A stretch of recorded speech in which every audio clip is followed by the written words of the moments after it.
Hello students, तैयारी शानदार चल रही होगी। सभी मन लगाकर पढ़ रहे होंगे और अपने टारगेट्स पूरे कर रहे होंगे। स्टूडेंट्स, तैयारी के बावजूद भी हमें लगता है कि कुछ ना कुछ कमी है और वो कमी हम कैसे दूर कर सकते हैं, आज हम उसी पर बात करने वाले हैं। आपने सुना भी होगा कि बहुत तैयारी हो गई फिर भी सिलेक्शन नहीं हुआ। तो सिलेक्शन क्यों नहीं होता है, उन रीजंस को अगर हम भी जान लें तो हम भी और अच्छी तैयारी कर सकते हैं। जैसे कि एक एग्जाम्पल के रूप में हम समझें कि अगर हम साइकोलॉजी को पढ़ रहे हैं, साइकोलॉजी को पढ़ते पढ़ते हमने बहुत समय दे दिया है, बहुत से टॉपिक्स तैयार कर लिए हैं और अब लगता है कि साइकोलॉजी आने भी लगी है। लेकिन क्या आप ये कह सकते हैं कि हाँ, मेरे को जितना भी साइकोलॉजी में आता है उसके आधार पर मैं इतने नंबर ले आऊंगा? नहीं ना, क्योंकि हम में वो कॉन्फिडेंस नहीं आया है जो हमें चाहिए। जैसे हमें ये भी पता है कि अगर बाल विकास का टॉपिक आने वाला है तो उसमें से किशोर अवस्था पर अधिक जोर दिया जाएगा, लेकिन क्या हमने किशोर अवस्था को कंप्लीटली तैयार किया है? नहीं।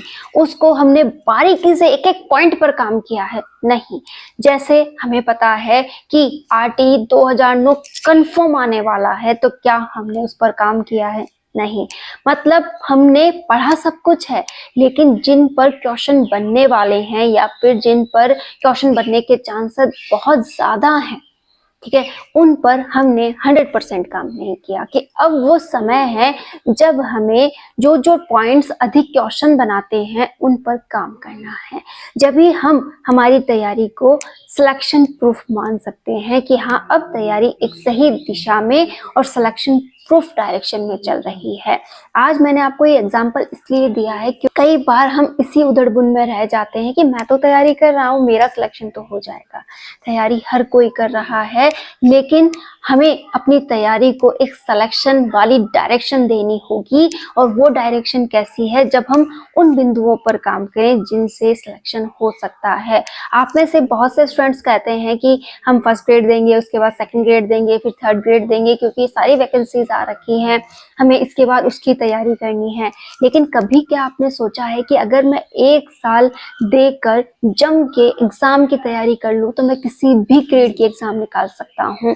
क्योंकि आपने नोटिस किया होगा कि जो सिलेबस डिजाइन किया जाता है वो ज्यादातर सिमिलर है।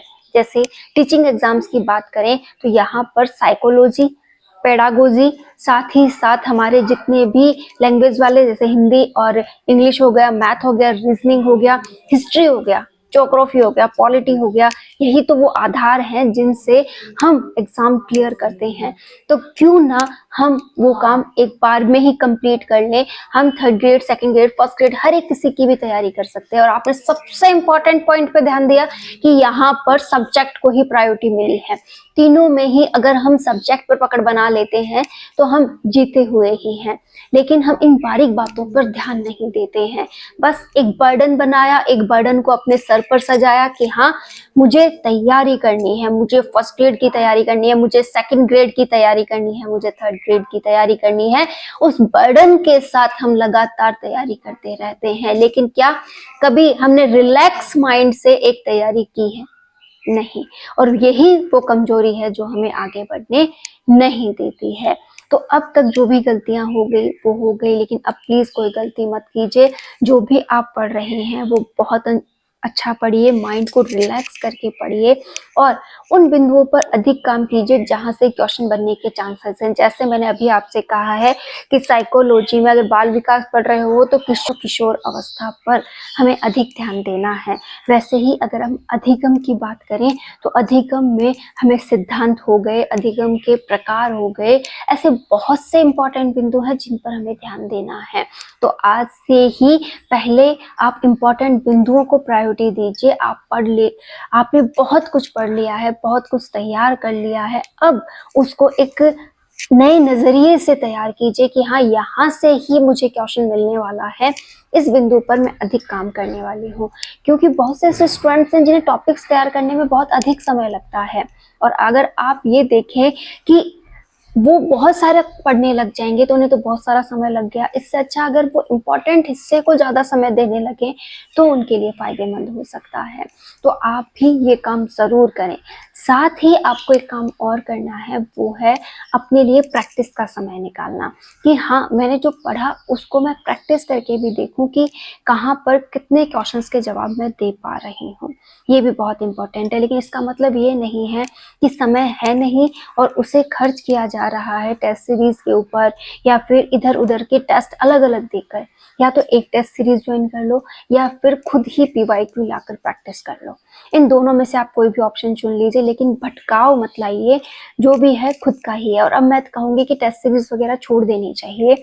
आपको 100% अब इन 20 दिनों में अपने ऊपर विश्वास करते हुए तैयारी करनी चाहिए। सिलेक्शन हो सकता है, सिलेक्शन इतना बड़ा नहीं है। देखो, आगे क्या भविष्य डिसाइड होता है इसके बारे में हम कुछ नहीं कह सकते, लेकिन आज ये तैयारी जो है वो इतनी बड़ी नहीं है जितना हमने इसे बना रखा है। अगर हम पूरे फोकस के साथ, पूरे ध्यान लगाते हुए तैयारी करते हैं तो हम सिलेक्शन ले सकते हैं। बस इतना है कि अगर हम तैयारी को सही दिशा में करेंगे तो हम बहुत अच्छी तैयारी कर सकते हैं। जिनका भी अभी तक लॉस चल रहा है कि जो अच्छी तैयारी नहीं कर पा रहे हैं, वो भी यहाँ से बहुत अच्छा स्कोर उठा सकते हैं अगर आप सिलेक्टिव टॉपिक्स पर काम कर रहे हैं। सिलेक्टिव टॉपिक्स पर काम करने से मतलब है कि हम उन PYQ एनालिसिस पर काम कर रहे हैं जो कि इम्पोर्टेंट होती है, और आपने अब तक वो काम कर लिया होगा। उन पर प्लीज अब काम कर लीजिए, आपका सिलेक्शन हो सकता है। और आज से ही, अगर आज से ही आपने ये काम किया था कि सेकंड ग्रेड की तैयारी करनी है, थर्ड ग्रेड की तैयारी करनी है, तो ये वाला चक्कर छोड़ दीजिए। आप एक बार लग कर तैयारी कर लीजिए और उसी के आधार पर आपकी सारी ग्रेड्स क्लियर हो सकती हैं।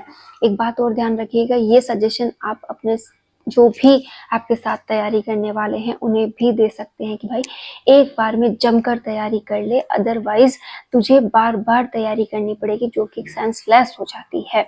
जो भी व्यक्ति एक बार लगकर तैयारी करता है, एक साल अपनी तैयारी को देता है, उसके सिलेक्शन होने के चांसेस बढ़ जाते हैं। तो आप भी अपनी तैयारी में सुधार कर सकते हैं। साथ ही आप अदर पर्सन्स जो आपसे जुड़े हुए हैं, जो तैयारी करना चाहते हैं, उन्हें भी ये सजेस्ट कर सकते हैं कि तैयारी एक दिशा में और सही समय पर सही तरीके से कर लो। जो भी इम्पोर्टेंट हिस्से हैं उन्हें अभी से तैयार कर लो। GK पर अपनी पकड़ बना लो, अपने सब्जेक्ट पे अपनी पकड़ बना लो। आपको जॉब लगने से कोई नहीं रोक सकता। आप भी सिलेक्शन ले सकते हैं, आप भी आगे बढ़ सकते हैं और अपनी इस लाइफ को सुधार सकते हैं। किसी की देखा देखी मत करो, अपने ऊपर विश्वास करो। यही है जो आपको जीत दिलवाएगा। आप जीत सकते हैं, आप आगे बढ़ सकते हैं।